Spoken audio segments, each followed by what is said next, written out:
Okay, good evening, everyone. Tonight's shiur, as always, Lilu Nishmat Avi Mori Dov Ber Meir Ben Ruven Halevi Imi Morati Rachel Bat Harav Michael, and this week's parsha is parshat Re'eh, and we are primarily going to be talking about what I will say is some of the social legislation of the Torah, as it were.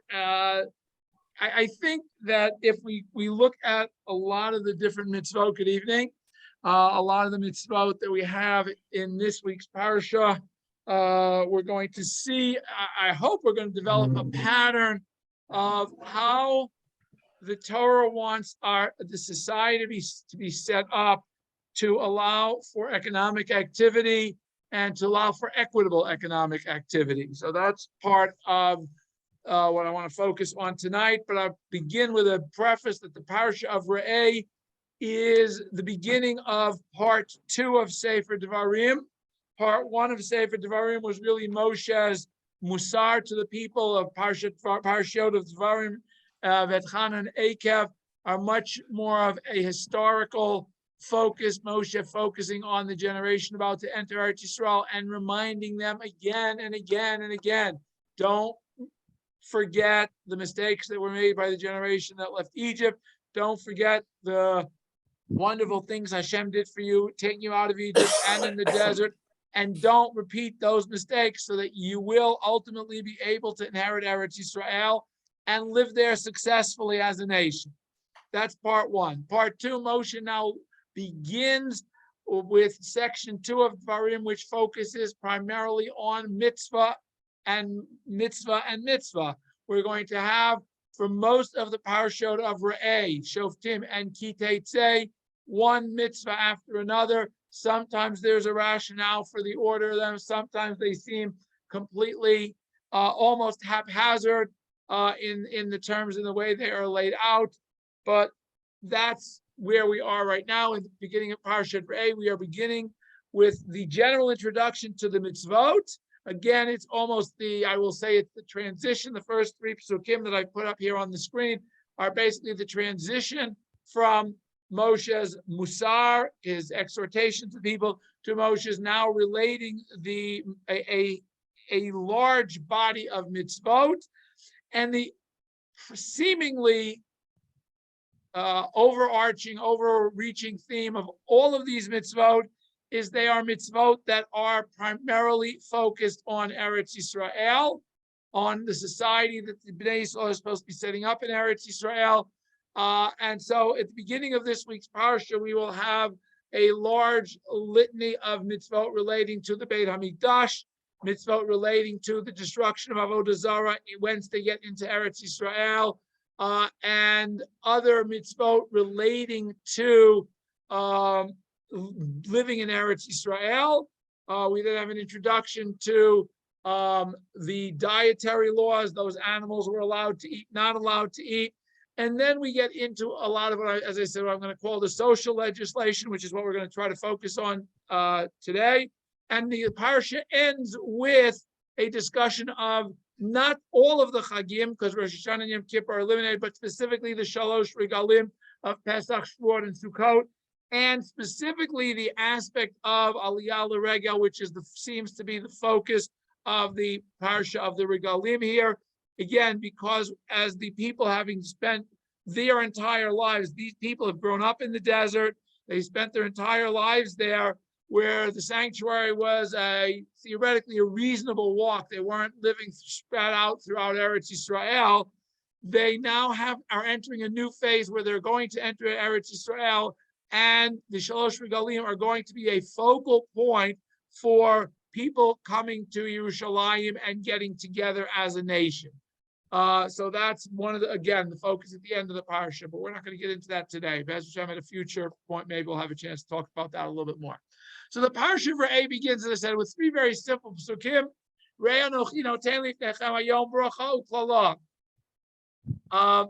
See that today I am giving you a bracha and a klala. Now, if we tend to think of the words bracha and klala, bracha is something that we're very familiar with. Bracha, we say, Baruch Atah Hashem, we bless Hashem. and we ask Hashem to bless us. So bracha is something we're familiar with. Klala is something we think about in terms of something that I say to cause somebody else to say that they did something to hurt me. I'm going to do something back to hurt them.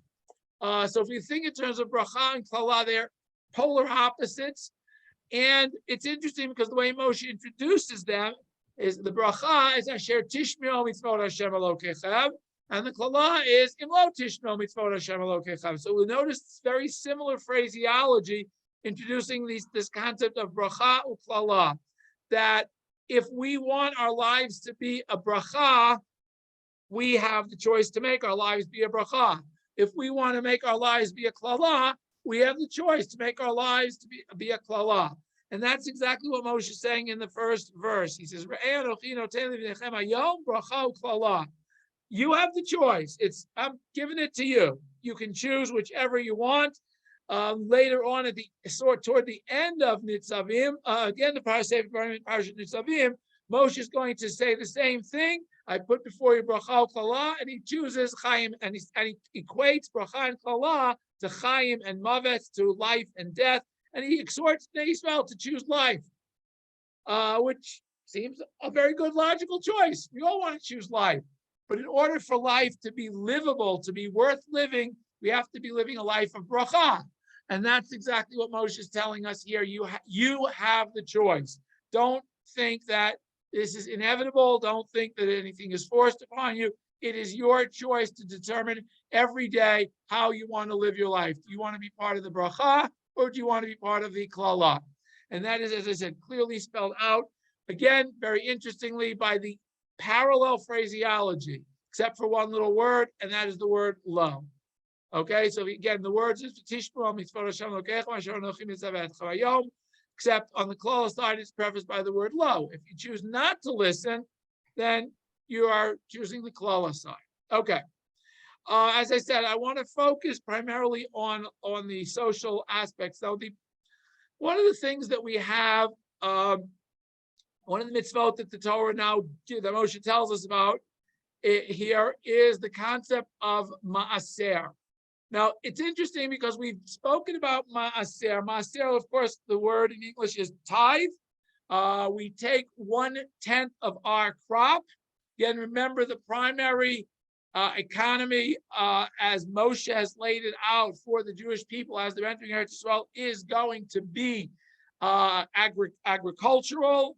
Farmers, everybody's going to get their plot of land. They're going to grow all these wonderful fruits that we talked about last week. They're going to be blessed. They're going to have wonderful growth in all their crops. But we cannot forget that we have to set aside a portion. We've already in Sefer Bamidbar and Vayikra talked about portions that are set aside for the Kohanim, the Leviim. We bring korbanot. When you bring korbanot, certain things go to the Kohanim.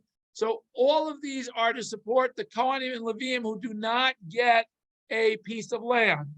One of the things that we are told is that in addition to the part we set aside for the Kohen, for the Levi from our crop, we also have to set aside a part for ourselves that we have to eat in Yerushalayim. So if you read this, this is the parsha that describes the concept of Ma'aser Sheni.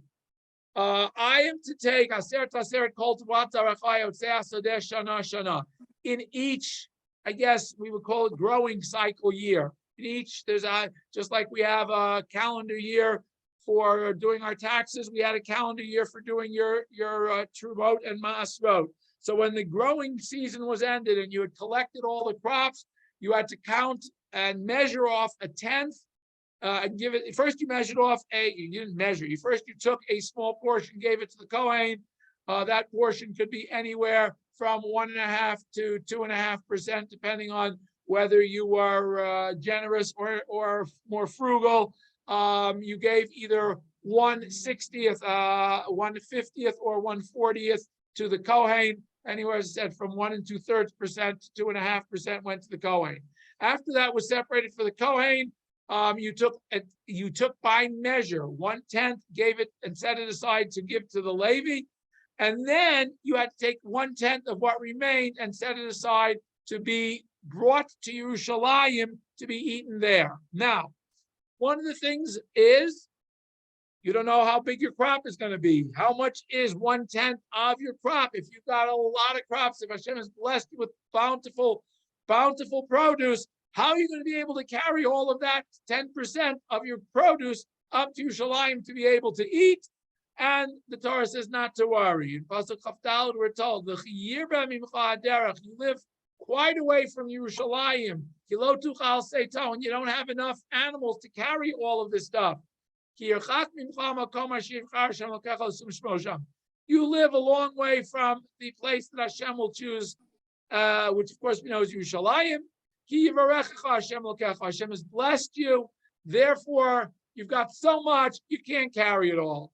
Your donkey doesn't have that capacity to carry all that stuff. So what do? You are allowed to sell the produce. This produce is not intrinsically holy. It has no intrinsic holiness. The holiness is that it's been set aside to be eaten in Yerushalayim. What you do is you transfer that holiness of being eaten in Yerushalayim to money. By the way, the money has to be, there are all sorts of rules about, can't just take, it can't be a paper money or any other note of indebtedness. It has to be actual coinage. Then you will place that money in your hand. I guess it's a little easier to carry a wallet of money than to carry all of that produce. You walk to Yerushalayim, and then in Chavav we are told you have to use that money. The money has to be used to buy food, bakaratzon, cattle, sheep, yain, shecher, wine, other drinks. Anything your heart will want, your soul will ask for. But again, it has to be your chaltasham, something that can be eaten there in Yerushalayim. So this is a two-stage transfer.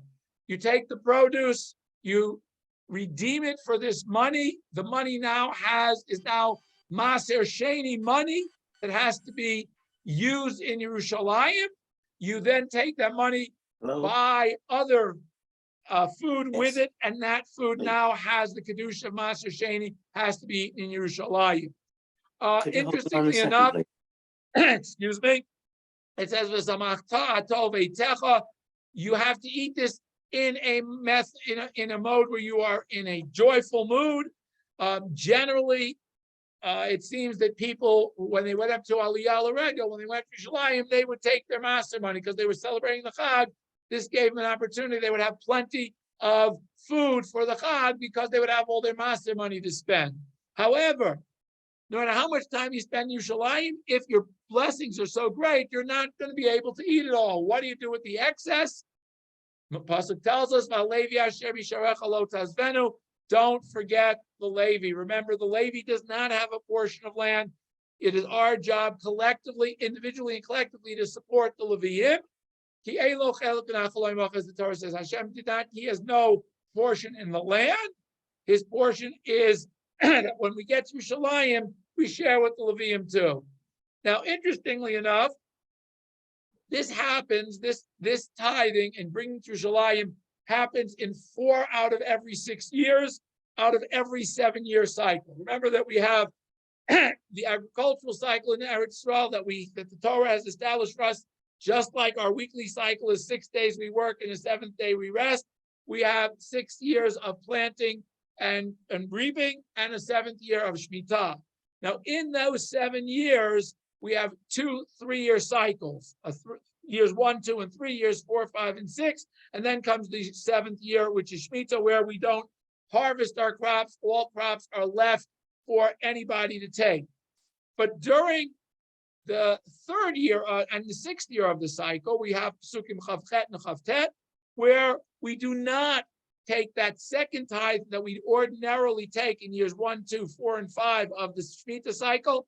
In years 3 and 6, as we're told in Pasuk Chavchet, Mitzei Shalosh Shanim, at the end of the 3rd year, and of course, subsequently at the end of the 6th year, Totziat Kol Masar Tzvot Chavashanahi, when you set aside your maser, Binachtabish Arecha, you will leave it in your gates. You do not bring it up to Yerushalayim those 2 years. Uva Levi ki ein lo chelik v'nachla imach, the Levi who does not have a portion with you. And here, interestingly, it now adds, the stranger, the orphan, the widow that happen to live in your gates, they should be able to eat and be satisfied. Why do we take this, which is called in all of this, the Talmudic writings is called Maaser Ani, the poor person's tithe, even though you'll notice the word Ani does not at all appear in this verse. Nowhere in this verse does it call this Maaser Ani. However, that is what it's called throughout the Talmud.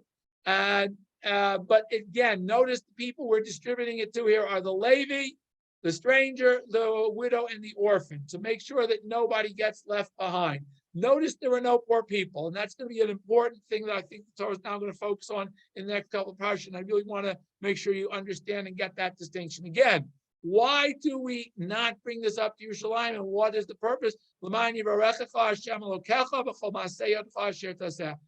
we take care of those who are perhaps less fortunate than we are, haven't been given the same piece of land. Again, who is it who would not have a piece of land? The Levi, the Ger, the stranger who was not a native, a convert who was not a native Jew, who would not have inherited a piece of Eretz Yisrael. The Yatom, the orphan who has lost his or her portion, perhaps because they lost their parent who was their breadwinner. The Almanah, the widow who has lost her breadwinner. So in all of these cases, we're helping those who don't have a portion in the land to make sure that they have food to eat. That's the primary purpose of this maaser. Interestingly enough, this is not to be confused, or it is completely separate than an entirely different institution that we read about in Parshat Vayikra that I'm going to skip to very quickly because I put it on the bottom here. In Sefer Vayikra, we read, where is it? Here we go. We read the following verses in Vayikra Pasuk Yutet, where we are supposed to take care of the poor. Here the word ani appears very clearly. It's two very, very similar psukim. One is in Parshat Kedoshim, the other is in Parshat Emor. That tells us every year when we are harvesting our crops, we leave a corner of the field. We do not completely reap the entire field. One corner of the field is left. And similarly, the gleanings, when we are collecting a sheaf of the grain and we drop a stalk or two, we are to leave it. We are not to collect it. Similarly, when we have a vineyard, we also do not take the end of the grapes. We don't harvest it completely. Similarly, we leave a few in the corners and the ends. These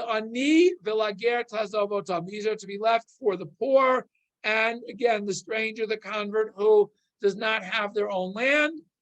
Again, this, here it does use the word ani. Here the word ani is very, very prominent, that there is a poor person who needs this to sustain himself. He needs this crop to sustain himself. Not the case, as I said, where we read about here in the case here of maaser. The assumption is that there will not be people who are so poor that they are relying on it, but they are people who do not have land, and therefore we are sharing it with them. Two very different concepts in terms of usage of the word ani. And now in the next parsha, where we're again going to talk about another aspect of the agricultural cycle, which is a very strange thing, because now we've just talked about, the Maser cycle, the 3-year cycle. We would have expected the next verse to talk about the 7-year cycle, Shemitah. Now we know we already have the laws of Shemitah in Sefer Vayikra. We've already learned the laws in Parshat Bahar. We've learned the law of Shemitah, that every 7th year the land is left fallow. All of the fruits that grow on trees are left as public property. Anybody is allowed to theoretically go into any field and pick from the tree, as long as they don't destroy the tree. They're allowed to pick the fruit only. They're not allowed to damage the tree. And similarly, according to Torah law, any vegetation that grows on its own that wasn't planted, you are to eat also, you're allowed to eat, but you may not harvest it the way you harvest a crop ordinarily, because all crops are ownerless during the Shemitah year. Under rabbinic law, by the way, that's not the case with vegetables. The rabbis declared there were so many people who were planting and saying, oh, it grew by itself, that they outlawed all vegetables that were grown during the Shemitah year, even those that grew on their own, unless certain conditions were met. And so if you want to know what to do in Shemitah now, check with your rabbinic Shemitah consultant. Okay. However, the Torah does now talk about Shemitah. The next parsha after this does talk about Shemitah, but it talks about an aspect of Shemitah that we have not learned about in Sefer Vayikra, that we are first reading about now in Sefer Dvarim. And I've put that actually on the right side because I want to contrast it to the parsha that comes a little later, but let's go through it first. The Torah tells us. Again, we know that every 7th year is a Shemitah, but this Shemitah that the Torah is talking about here is different than the Shemitah of the land. The Shemitah here is a stop on any loans that were taken out during the previous 6 years. You can no longer collect any debts that have been incurred, any loans that have been taken out during the previous 6 years. Once the Shemitah year arrives and concludes, those debts are all canceled without payment. This is what we call, in the colloquial terms, Shmitat Kisafim, the law of relinquishing debts. And the primary purpose, it seems, from the Torah's perspective of this legislation, is to ensure that we do not create a cycle of poverty. The whole purpose of the Shemitah cycle, the whole purpose of giving the tithe to the less fortunate every 3rd year, giving of the gifts, all of these things are to try to get us away from a cycle, a perpetual cycle of poverty. That seems to be what the Torah is focused on. It's very interesting here. It tells us in this law of Shmitat Kisafim, it tells us, by the way, we are allowed to give loans to Goyim and to continue to collect them. It's only those loans that are made to Jews. We have to forego all loans made to fellow Jews during the years leading up to Shemitah, in the Shemitah year. Now, the Torah tells us exactly why it wants us to do this, very interestingly. Efes kilo yiyeh b'cha evyon. The purpose of this is so that you will not have any people who are evyonim. Now, evyon is, excuse me 1 second, if I get this all on one page, I don't have to flip back and forth. Evyon, I looked in some of the translations. ArtScroll translates Evyon as somebody who is destitute. I think Rav Hirsch translates Evyon as somebody who is indebted, so indebted that he cannot sleep at night because all he focuses on is the fact that he is almost in servitude to the person he owes this money to. But if we think about the concept of Evyon as opposed to Ani, I wanted to contrast this with Ani. Evyon is somebody who is so poor that they can never get out of this indebtedness. They have reached a level where they haven't got the means, the capital to begin again, to start anew. Now, one of the things we know is that every 50 years, the land goes back to its original owners. Again, one of the purposes, at least according to many of the Parshanim, of the Yovel year is exactly the same thing, to try to break the cycle of perpetual poverty. That a person reaches a point that he feels that he has no hope to ever get out of this cycle, because such a cycle, is obviously it's mentally demeaning, it's emotionally draining, and it destroys a person's will to be productive. Hashem wants the Jewish people to be productive, to build an economy that is flourishing, but he does not want an economy that is split into the haves and the have-nots. And that is why we have every 7th year, we have this equalization of canceling of loans. Every 50th year, we have the return of property to its owners. All of this is Hashem's way of trying to maintain some sort of economic balance so that we do not get into a state of evyonim. Efes kilo yebechavyon. If we, and again, notice I've highlighted this in yellow to go back to the beginning of the parsha. The true bracha for a society, at least in my opinion, it's just me, is kilo yebechavyon. The true measure of a society is how well it distributes and cares for those who are less affluent and makes sure that they are not left behind. One of the unfortunate problems of today's world is that we haven't figured out a way to do this. And I think a lot of the problems that we have in the world come from this wonderful thing that we call greed, where no matter, as Shlomo Melech writes in the book of Kohelet, Ohev kesef lo yispa kesef. Person who loves money, who falls in love with their wealth, never has enough wealth. It doesn't matter if they've made 1 million or 10 million or 100 million or 1 billion or 10 billion, or they're the richest person in the world. If they do not know and not understand that their wealth is not something that's part of them, it's not an intrinsic part of who they are, it's a gift that Hashem has given them, and they don't use it properly, they are helping to destroy society instead of creating a meaningful society. The purpose of society is, true bracha of society is ki lo yiyeh b'cha evyon. There are not people who are so broken and so destitute that they feel that life is not worth living. This is a critical component that the Torah wants us to have. It's spelled out here, as I said, in the mitzvah of Shmitat Kisafim. But then again, it is immediately contrasted in the next parsha that comes immediately after this, which is on the other side of the screen, which we're going to get to in a second. I just want to finish this by saying again, notice we have again this phrase again, Rakiv shamoa tishma bekol Hashem elokecha. If we listen to Hashem, nishmor lasot et kol mitzvah azor asher anochi mitzvah chayom, that same phrase we had at the beginning, to observe all of the mitzvot that are being commanded to us, then we will not have any evyonim. We will not have a case where people are so destitute that they give up hope of living a productive life.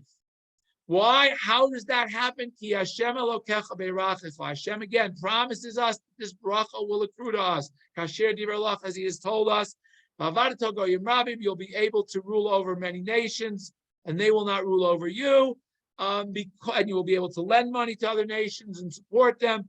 All because you are involving everybody in the economy of the country. You are using your collective energy to build a sustainable a strong economic society. This is critical, but it's also critical as we are focusing on an agricultural-based society on, as we spoke about last week, rain falling.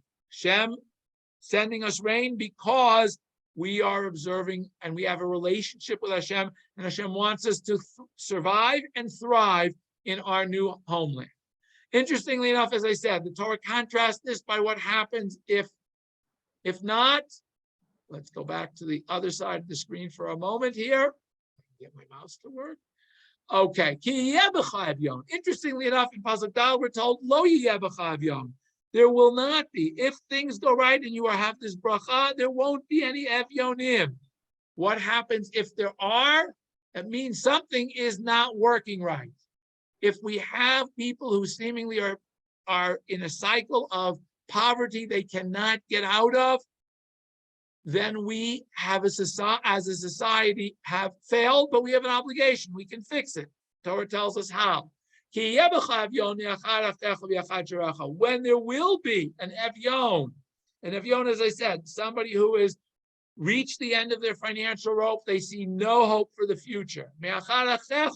He is one of your brethren. Remember, this word achacha is going to appear very, very significantly in this chapter dealing with the evyon, the person who's destitute. It's very easy when you've got it made to ignore everybody else and to forget who they are. They may even be a blood relative. They may be a very close blood relative. The Torah is emphasizing that all of us All of the Jewish people are brothers. So it's me'achad achecha. If there is an evyon anywhere in the Jewish state, Jewish society, it's one of your brothers. Ve'achad sharecha, he lives in one of the gates, one of the places where you live. Be'artzacha, he's in your land. Notice this emphasis on the fact that he is related to you. He is part of who you are as a people. And this is the land that Hashem Elokecha noten lach. It's not the land that you suddenly, bought, conquered, whatever. It's the land that Hashem has given you. And specifically because it's the land Hashem has given you, you have to remember that Hashem gives this land with conditions. And one of the conditions is that we share the wealth. We share the blessings. We want to include everybody in the blessings, not just me and myself. Lo tametzet levavcha. Don't think look at how great I am. Lo tikpotet yadcha. Don't close up your hand. Again, me achicha evyon. Here he's not just an evyon. He's not just a poor, poverty-stricken person. He is your brother who is poverty-stricken.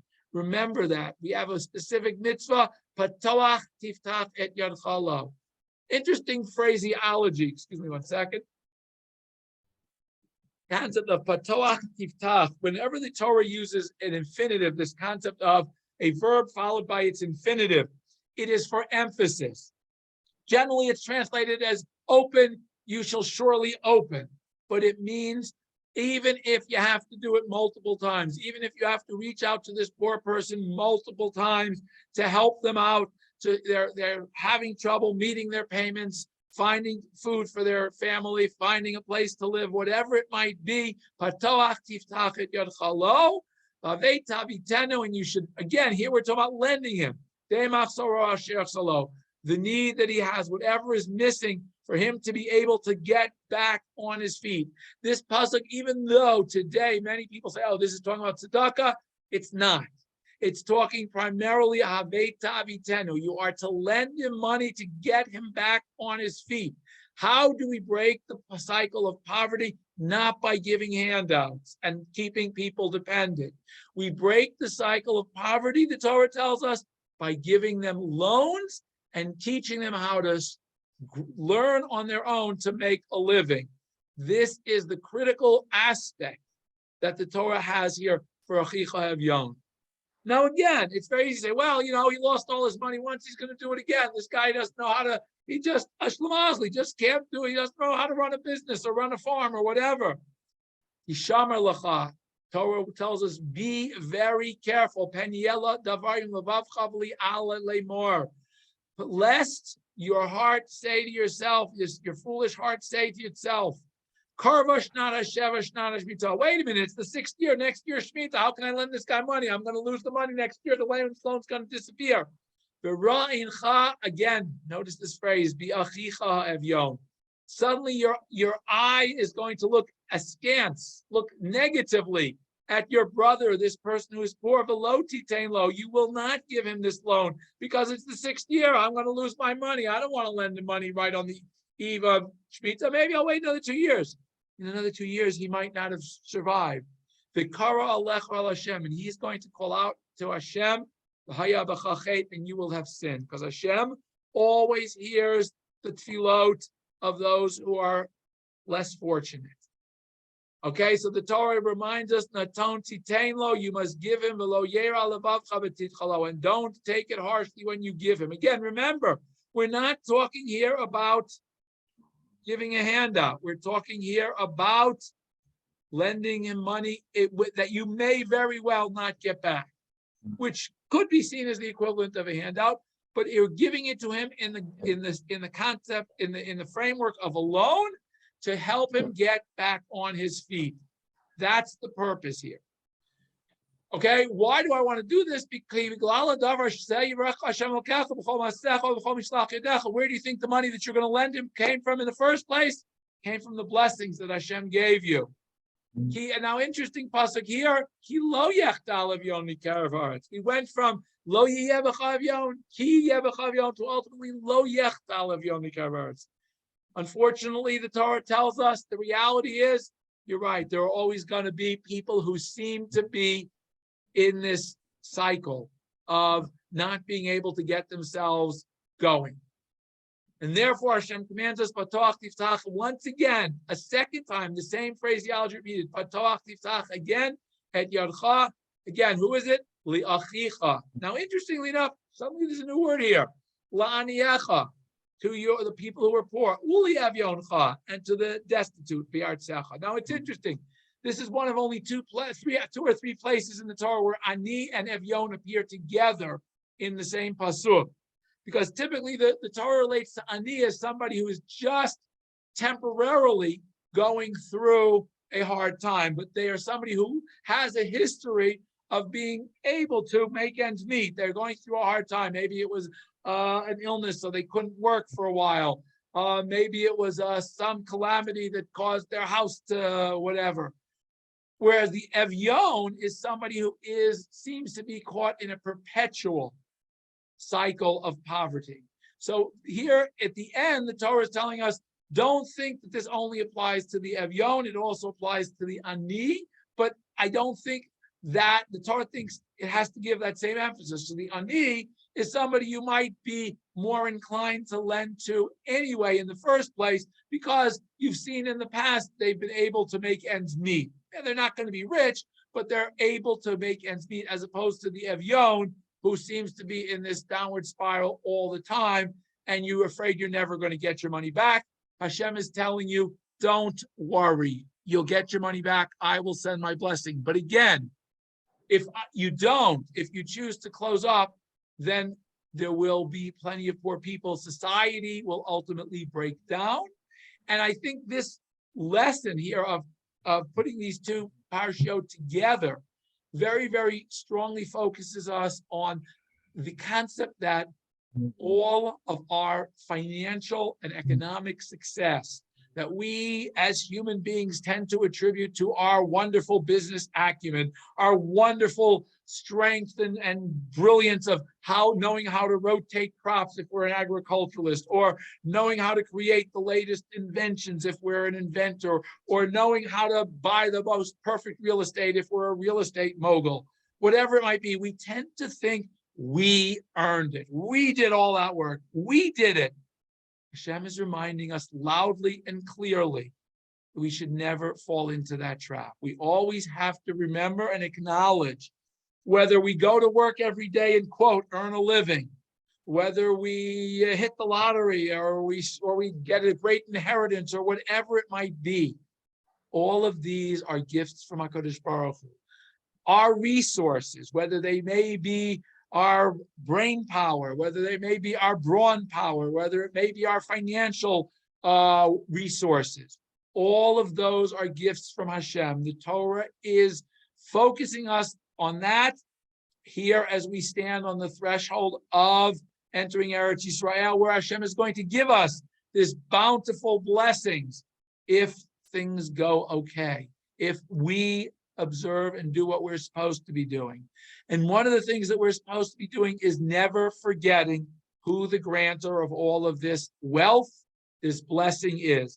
That's really the primary theme of this section. As I said, we begin with the re'eh, the bracha, the klala. We talk here about not having people who are destitute, because everybody is included in the economic growth and beneficence of the society, versus the klala, where people are not included in that wonderful growth of the economic value of the society. A very powerful, powerful lesson, I think, for the 21st century and for every century, because I don't think humanity seems to never have gotten this lesson. We always have societies where there are haves and there are have-nots, and the haves always seem to think we have it because it's ours, and they forget this lesson that Hashem is the grantor of all. When we understand that Hashem grants it all to us, especially to the Jewish people when we are living in Eretz Yisrael and observing the mitzvot, then we have a much closer relationship, with our wealth, because we understand that it's not just our wealth, it's the wealth that Hashem has given us to live a Torah life. That the purpose of wealth is not to see how ostentatious we can be and how much money we can throw away on whatever. we want to do to destroy ourselves, whether it's wonderful mansions that we never use and just collect dust, or it's wonderful cars that we go and spend more money on a car than some people earn in a lifetime. We have to understand that wealth is one of the gifts of Hashem to be used in the service of Hashem. When we understand that, then we are sure that we can be blessed by Hashem. We can earn the blessings of Hashem. And when we go on Rosh Hashanah, as of course this parsha is always read either on Rosh Chodesh Elul or during the month of Elul, or Erev Rosh Chodesh Elul, we know that as we are approaching Rosh Hashanah, these parashot and Devarim are being read to remind us that it's time to do our annual spiritual accounting, and that we have to start thinking about how well are we living up to the expectations Hashem has of us, so that when we go to daven before Hashem and ask for His continued blessings as the new year begins, that Hashem will hear our tefillot and bless us with a Shana, a year of blessings, a year that we can be zocheh to Gula Shlema Meher V'Yabeinu. Thank you all for joining, and questions and comments are now. I have a question. Go right ahead. Okay.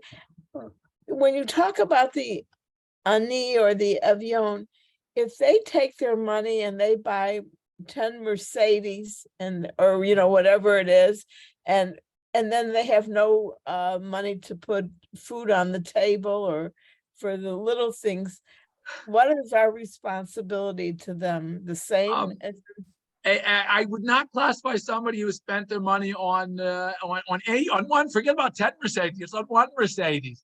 I think people who abuse their money and then plead poverty are not who the Torah is talking about.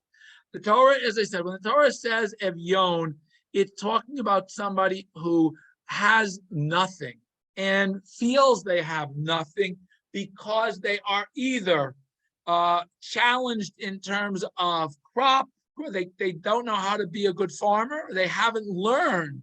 In other words, if somebody is raised in a household where they do not give them any skills, if you don't teach your child how to earn a living in some way, teach your children the basics of life, you are teaching them to go be a beggar or to be a robber. That's what the Gemara says. A person who doesn't teach his child a profession is teaching him to be a robber.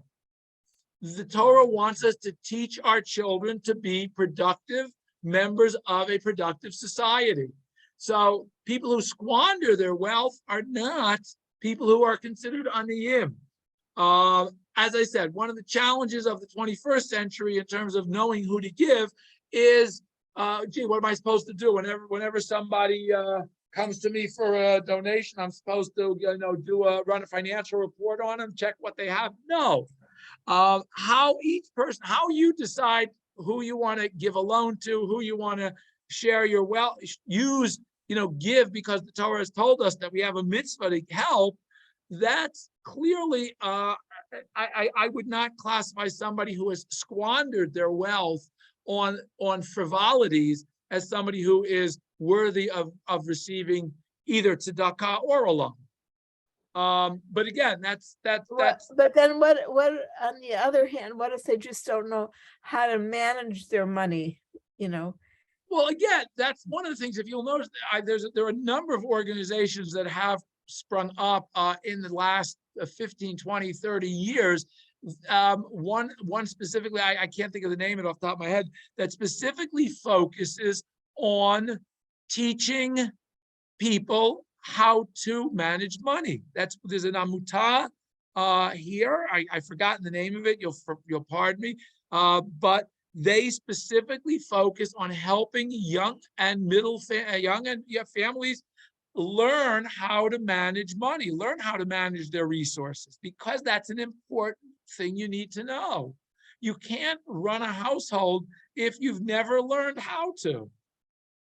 This is one of the things we, unfortunately, I remember back when I was in college, I said, the American education, this is when I was in America, so I'm going to say the American, although I suspect it's not much different elsewhere. The American education system does the following. Elementary school prepares you for high school. High school prepares you for college. College may or may not prepare you for a profession. Nowhere do you learn about life. None of those lessons are taught in any educational setting, whether it's how to balance a checkbook, how to prepare a budget so you know how much money you have to spend on housing, clothing, how to, how to get and hold a job. They're not taught. You maybe learn the skill that may get you that job, but nobody teaches you how to. Those are things that, unfortunately, many people leave, to learn by the seat of their pants. And we learn, from our mistakes. Others are more fortunate. They have parents who try to teach them some of those lessons. But the education system is nowhere geared to helping us learn how to manage our lives. I haven't seen such a course. Maybe that's why we have so many people who don't know how to manage their lives, and yet they are taught a skill that enables them to make a rather extravagant salary that they don't know what to do with. So what do? They spend it on frivolities. They spend it on getting themselves, going out partying and getting themselves drunk, or on drugs, or on speedy cars that they then go and smash up and get themselves in a hospital. Yeah, there are all sorts of people who don't know how to use the gifts Hashem has given them. No question about it. We need to teach them. How? Great question. But I think it starts with parenting and teaching your children certain skills, certain life skills. And I think all of us have different levels of success or failure in that. It's very interesting. In the late 50s in Arizona, there was a high school class that taught the youngsters that it was a choice if they wanted to take it or not, but budgeting and how to take care of a family. And how many people took the course? No, there were a lot of people that took it because at that time there were a lot of young people that got married right out of high school. Oh, no, as I said, I was never in a school that offered any class like that, okay? But that's good, yeah. I'm just wondering how many schools offer that class today? Well, I don't know any. Unless you're going for an MBA, then you learn about budgeting, okay? But that's corporate budgeting, not necessarily personal budgeting, not household budgeting. Okay, any other questions, comments? Thank you all for joining. Have a great rest of the week. And Bezrat Hashem, I think next week I'm back to Monday. Although just letting everybody know,